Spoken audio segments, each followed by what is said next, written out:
नेपालमा सालको अर्को नाम के हो भन्दा नेपालमा सालको अर्को नाम चाहिँ सखुवा पनि हो र अग्राग भन्ने पनि हो भने दुईटै हुन्। सखुवा र अग्राग हो सालको अर्को नाम।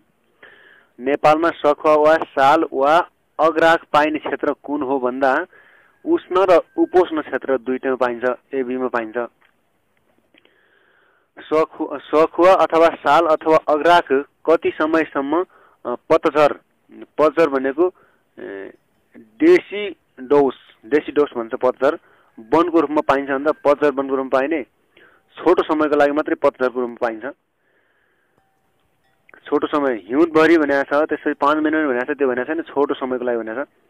सखुवा वा साल वा अग्राग कस्तो प्रकारको रुख हो भन्दा ताप वा घाम धेरै चाहिने पनि हो, पतझर पनि हो र ठुलो पनि हो।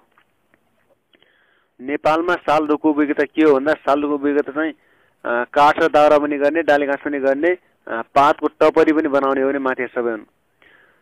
नेपालमा सालको बिउ सङ्कलन गर्ने समय कहिले हो भन्दा मध्य असारबाट मध्य साउनसम्म हो। नेपालमा सालको बिउ सङ्कलन गरेको कति समयपछि ब्याडमा बिउ रोपी सङ्कलन सक्नुपर्छ भन्दा 1 हप्तापछि। अब छ जडीबुटीको सामान्य परिचय र उपयोगिता भन्ने सम्बन्धी। नेपालको भौगोलिक अवस्थिति समुद्र सतहबाट 72 अप्सन 60 मिटरदेखि 60 मिटरदेखि 8,848 मिटरसम्म उचाइमा रहेको छ। यहाँ उत्तर दक्षिणको केवल 150 देखि 200 किलोमिटरको चौडाइको दूरीमा अचम्म लाग्दो किसिमको संसारभरि पाइने उष्ण, उपोष्ण, शीतोष्ण, समशीतोष्ण र 12 महिना हिउँले ढाकिरहने अल्पाइन हावापानी पाइन्छ। नेपालमा विभिन्न प्रकारको हावापानी उपलब्ध भएकाले यहाँ सबै खाले वनस्पतिका लागि सुहाउँदो वासस्थान सम्भव भएको हो। त्यसैले नेपाल जैविक विविधताका दृष्टिकोणले एसिया र विश्वमै अग्रस्थानमा आउँछ। अब छ नेपाल जैविक विविधताका हिसाबले एसियाको कतौं स्थानमा पर्दछ भन्दा 9औं स्थानमा पर्छ। नेपाल जैविक विविधताका हिसाबले विश्वमा कतौं स्थानमा पर्दछ भन्दा 21औं स्थानमा पर्छ। विश्वमा चाहिँ 21औं स्थानमा पर्छ, एसियाको चाहिँ 9औं स्थानमा पर्छ। नेपालमा फुल्ने वनस्पतिका कति प्रजाति पाइन्छन् भन्दा 9000 वटा पाइन्छन्। नेपालमा फुल्ने वनस्पतिका 9000 प्रजाति मध्ये कति प्रजातिको सूचीकरण भइसकेको छ भन्दा 6500 को, मतलब 6500 को। नेपालमा फुल्ने वनस्पति 9000 प्रजाति मध्ये कति प्रजातिको सूचीकरण भइसकेको छ भन्दा 6500 कै अङ्क उसमा देखाएर फरक गरेको छ। नेपालमा पाइने जङ्गली वनस्पति कुन कुन प्रयोजनका लागि प्रयोग हुँदै आएको छ भन्दा परम्परागत औषधि पनि छ, मसला पनि छ र रङ्ग र खाद्य पदार्थ पनि छ। नेपाल भने माथि छन् नेपालमा पाइने कति प्रजातिका जङ्गली वनस्पति परम्परागत औषधि, मसला, रङ्ग र खाद्य पदार्थको रूपमा प्रयोग हुँदै आएका छन् भन्दा 1500 प्रजाति। नेपालमा पाइने कति प्रजातिका जङ्गली वनस्पतिले विशेष आर्थिक महत्त्व राखेका छन् भन्दा 1500ले राखेका छन्। विश्वभरमा जडीबुटी तथा गैर काष्ठ वन पैदावारको बिक्रीबाट मात्र वार्षिक कति लाभ हुने गरेको छ भन्दा 11 अर्ब अमेरिकी डलर। विश्व स्वास्थ्य संगठन भन्नाले WHO ले सन् 2002 मा सार्वजनिक गरेको प्रतिवेदन अनुसार विश्वमा कति मूल्य बराबरको जडीबुटी र जडीबुटी जन्य स्रोतबाट निर्मित वनस्पति वस्तु हार्बल प्रोडक्ट वनस्पति वस्तुको उत्पादन हुने अनुमान गरेको थियो भन्दा 60 अर्ब अमेरिकी डलरको। विश्व बैंकले सन् 2050 सम्ममा कति मूल्य बराबरको जडीबुटी र सुगन्धित जडीबुटी जन्य तेलयुक्त वनस्पति खरिद बिक्री हुने अनुमान गरेको छ भन्दा आउँदो 50 सालसम्म, अहिले 13 भएको छ भने 50 आउन्जी त कति हुने गरेको छ भने 60 अर्ब अमेरिकी डलरको हुने गरेको छ। जडीबुटी जन्य स्रोतमा धनी रहेको नेपालले पनि विश्व बजारको पहुँच स्थापित गरी जडीबुटीबाट प्रशस्त लाभ लिन सक्ने सम्भावना छ। मानव सभ्यताको सुरुदेखि नै कुनै प्रकारको रोग र शारीरिक समस्या उत्पन्न भएमा त्यसको निदानका लागि विभिन्न वनस्पतिको प्रयोग हुँदै आएको पाइन्छ। अब कस्ता वनस्पतिलाई जडीबुटी भनिन्छ भन्दा रसायनयुक्त भएकालाई जडीबुटी भनिन्छ। रसायनयुक्त, शक्तिवर्धक वा सुगन्धित तेलयुक्त वनस्पतिले मानिसलाई कसरी सहयोग पुर्याउँछ भन्दा रोगको प्रतिरोध गर्ने शारीरिक क्षमता बढाएर रोग उत्पन्न गर्ने सूक्ष्म जीवाणुलाई परास्त गरेर शरीरलाई स्वस्थ र तन्दुरुस्त राख्न सहयोग पुर्याएर गर्छ भन्दा माथिका सबै हुन्। विश्वको कुन ग्रन्थलाई जडीबुटी उपचार पद्धतिको जननी मानिन्छ भन्दा वेद ग्रन्थलाई मानिन्छ। वेद भने ऋग्वेद अथवा वेद हो। ऋग्वेदमा जडीबुटीलाई के प्रयोजनका लागि यसको प्रयोगको बारेमा उल्लेख गरिएको छ भन्दा सौन्दर्य प्रसाधनको लागि पनि हो, प्रशोधनको लागि पनि हो, सुगन्धित तेल अथवा अत्तरको लागि पनि हो। सुगन्धित तेल भनेर अत्तर पनि भनिन्छ। रोगको उपचार हो भने माथिका सबै हुन्। वर्तमान समयमा जडीबुटीलाई वनस्पतिबाट सुगन्धित तेल उत्पादन गरी आधुनिक सौन्दर्य प्रसाधन भन्ने सौन्दर्य कस्मेटिकका अत्तर क्रियाकलापका विभिन्न वस्तु बनाउने कार्य कुन ग्रन्थले गरेको भन्दा कुन ग्रन्थको देन हो भन्दा यो विज्ञानको देन हो। ग्रन्थ भनेको छ तर विज्ञानको देन रहेछ। जडीबुटी उत्पादन तथा प्रशोधन सम्बन्धी प्रशोधन कम्पनी लिमिटेडको स्थापना कहिले भएको भन्दा 2038 सालमा भएको हो। जडीबुटी प्रशोधन कम्पनीको स्थापना चाहिँ 38 सालमा। नेपालमा सुगन्धित वनस्पतिको प्रशोधन कार्य आरम्भ भई तेल कहिलेदेखि निकाल्न थालिएको थियो भन्दा 2038 सालदेखि नै थालेको थियो। नेपालमा गैर काष्ठ वन पैदावार नन टाइम्बर फरेस्ट प्रोडक्ट भन्नाले के बुझिन्छ भन्दा जडीबुटी पनि भन्ने बुझिन्छ। त्यसपछि सुगन्धित तेल पनि हो र बेत, बाँस र बाबियो पनि हो भने माथिका सबै हुन्। अवसरको परिभाषामा सबै गैर काष्ठ वन पैदावार जडीबुटी होइनन्, तर सबै जडीबुटीहरू गैर काष्ठ वन पैदावार हुन्। त्यस्तै जडीबुटीमा प्रयोग हुने सबै वनस्पतिलाई संयुक्त रूपमा सम्बोधन गर्दा जडीबुटी तथा सुगन्धित तेलयुक्त वनस्पति भनिन्छ। जडीबुटी तथा सुगन्धित तेलयुक्त वनस्पति एमएपीएस भनेको medicine and aromatic plant. Medicine and aromatic plant भनेको प्लान्ट्स हो।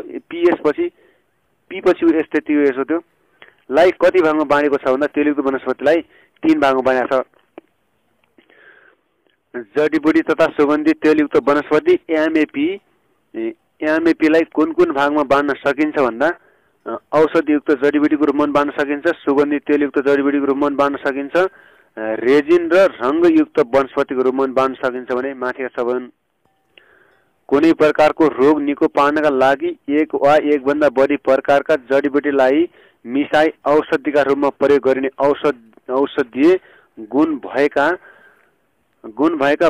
वनस्पतिहरू कुन हुन् भन्दा कुटकी पनि हो, चिराइतो पनि हो र पाँचौँले पनि हो भने माथिका सबै हुन्। यसका तलका मध्ये कुन वनस्पतिलाई औषधि र रङ्ग बनाउने कार्यमा प्रयोग गर्न सकिन्छ भन्दा मजिठो भन्ने हो। रङ र औषधि बनाउने कार्यमा चाहिँ मजिठोलाई सकिन्छ। चिराइतोको रङ र औषधि हुन्छ, रङ हुँदैन। जडमासी पनि औषधि हुन्छ, रङ हुँदैन, तर मजिठोको हुने रहेछ। कस्ता वनस्पतिहरूलाई सुगन्धित तेलयुक्त जडीबुटी भनिन्छ भन्दा बास्नदार तेल भएकाहरूलाई। बास्नदार रसायन एरोमेटिक भनिन्छ। बास्नदार भनेर एरोमेटिक हो। रसायन प्रोपेरिटिज लाई बास्नदार रसायनलाई अथवा एरोमेटिक प्रोपर्टिजलाई कुन प्रक्रियाबाट अलग गरी सुगन्धित तेलको रूपमा जम्मा गरिन्छ भन्दा बाष्पीकरण गरेर। बाष्पीकरण डिस्टिलेसन विधि भनिन्छ यसलाई। डिस्टिलेसन बाष्पीकरण। सुगन्धित तेलको प्रयोग केमा गरिन्छ भन्दा सुगन्धित तेलको प्रयोग चाहिँ औषधिमा पनि गरिन्छ र सौन्दर्य प्रसाधनका लागि पनि गरिन्छ। यो कस्मेटिकको लागि। सुगन्धित तेलयुक्त जडीबुटीहरू तलका मध्ये कुन हुन् भन्दा जडमासी पनि हो, सुगन्धवाल पनि हो कागती घाँस पनि हो भने माथि सबै हुन् कागती घाँस पनि रहेछ लेमन ग्रास भनिन्छ यसलाई कागती घाँसलाई जडीबुटी उत्पादन तथा प्रशोधन कम्पनी लिमिटेडले उत्पादन गरेको सन्चो औषधि कस्तो वनस्पतिबाट बनेको हो भन्दा सुगन्धित तेलको मिश्रणबाट बनेको हो खोटेसल्लाको चोपबाट कुन वस्तु निर्माण गरिन्छ भन्दा खोटेसल्लाको चोपबाट चाहिँ रेजिन पनि निर्माण गरिन्छ र टर्पेन्टाइन पनि उत्पादन गरिन्छ रेजिन र टर्पेन्टाइन तलका मध्ये कुन वनस्पतिबाट रङ निकालिन्छ भन्दा रङ चाहिँ मजिठोबाट रङ निकालिन्छ झ्याउबाट पनि रङ निकालिँदैछ रङ मात्र निकालिने भनेको छ मजिठो र झ्याउबाट रङ निकालिन्छ झ्याउ औषधि हुँदैन जडीबुटी तथा सुगन्धित तेलयुक्त वनस्पतिका कुन भाग प्रयोग गरिन्छ भन्दा जरा पात बोक्रा र काण्ड बिउ अथवा फल फूल र सम्पूर्ण भाग पनि हो भने माथि सबै हुन् तलका वनस्पति मध्ये कुन वनस्पतिको जरा मात्रै प्रयोग गरिन्छ भन्दा सर्पगन्ध र आश्वगन्ध हो भने एरबी हो जडमासी 5 औँले सुगन्ध वाल 20 निर्मसी पासन देव भ्याकुर बोजो बनलसन कुरिलो लगायतका वनस्पतिको कुन भाग जडीबुटीमा उपयोग हुन्छ भन्दा काण्डको परिवर्तित रूप हो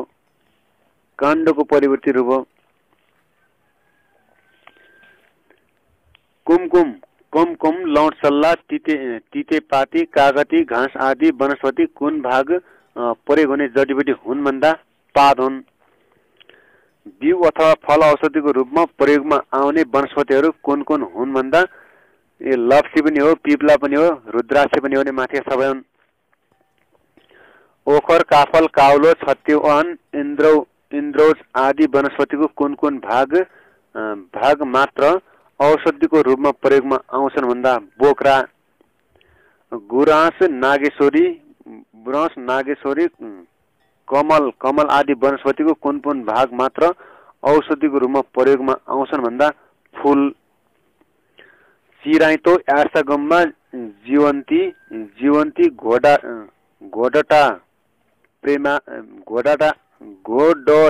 पे आदि वनस्पतिको कुन भाग मात्र औषधि रूपमा प्रयोग आउँछ भन्दा सम्पूर्ण भाग आउँछ जीवन चक्रको आधारमा वनस्पतिलाई कति वर्गमा बाँडिएको छ भन्दा 3 वर्गमा बाँडिएको छ जीवन चक्रको आधारमा वनस्पतिलाई कुन वर्गमा बाँडिएको छ भन्दा 1 वर्षीय पनि छ 2 वर्षीय पनि छ बहुवर्षीय पनि छ भने माथि सबै हुन् त्यही हो 3 भाग हुने 1 वर्ष 2 वर्ष बहुवर्ष क्यामोमिला सयपत्री तुलसी आदि वनस्पतिको जीवन चक्र कति वर्ष पूरा हुन्छ भन्दा यी 1 वर्षमा हुन्छ 2 वर्षको अवधिमा जीवन चक्र पूरा हुने वनस्पतिको पहिलो वर्षमा के कुराको विकास भएको हुन्छ भन्दा बिउ उम्रन्छ काण्डको विकास हुन्छ जरा र पातको विकास हुन्छ भने माथि सबै हो 2 वर्षको अवधिमा जीवन चक्र पूरा हुने वनस्पतिको दोस्रो वर्षमा के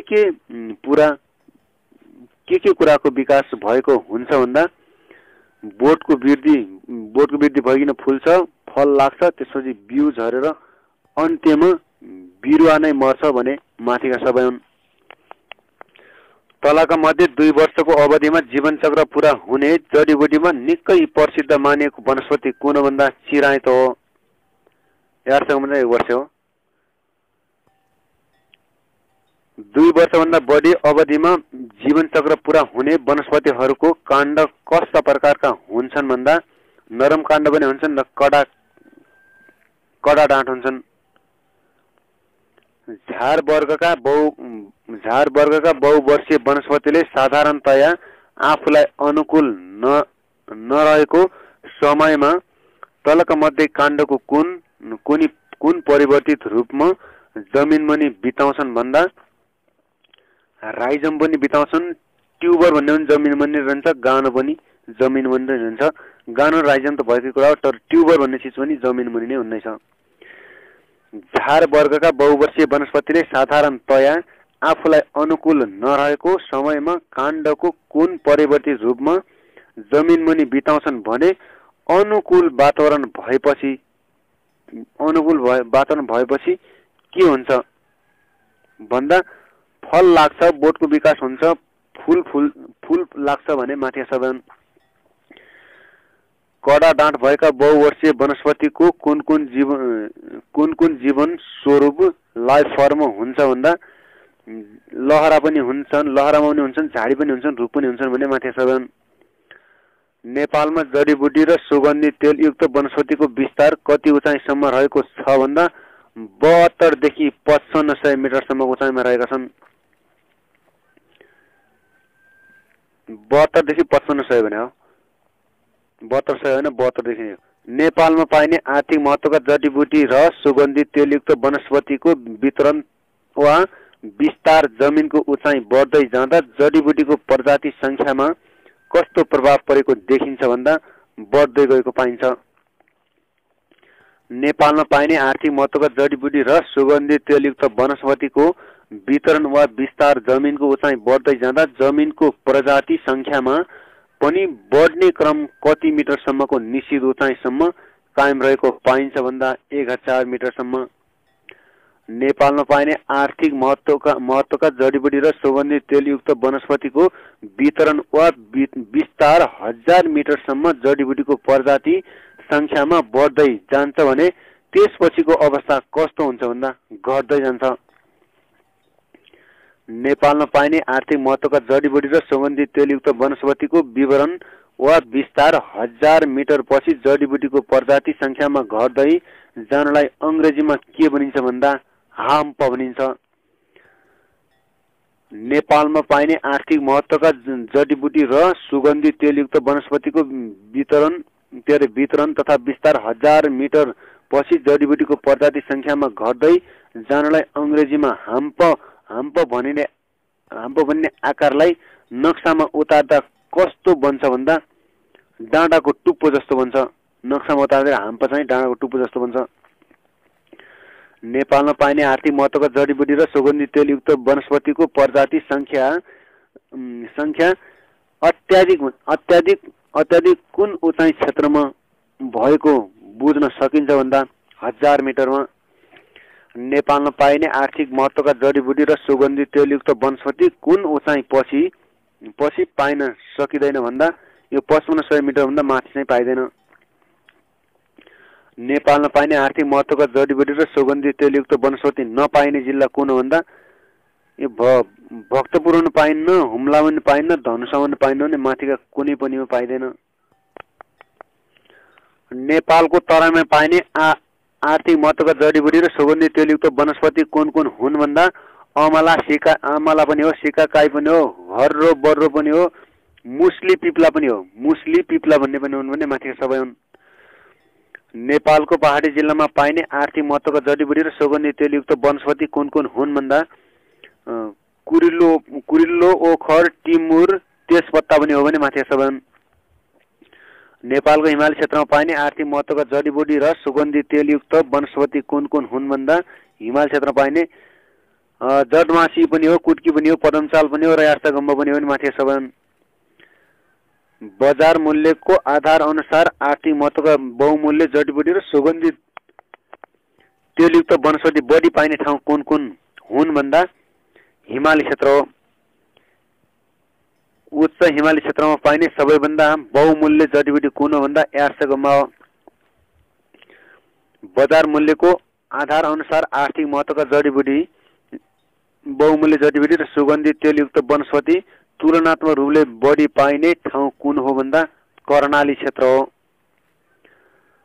बजार मूल्यको आधार अनुसार आर्थिक महत्त्वका बहुमूल्य जडीबुटी र सुगन्धित तेलयुक्त वनस्पति तुलनात्मक रूपले बढी पाइने कर्णाली क्षेत्रमा तलका मध्ये कुन वनस्पति पाइन्छन् भन्दा पाँचौँले जडमासी पनि हो, बिमा पर्ने कुटकी, गुच्चीचाउ पनि हो र यास्तागम्ब पनि हो भने माथि सबै हुन्।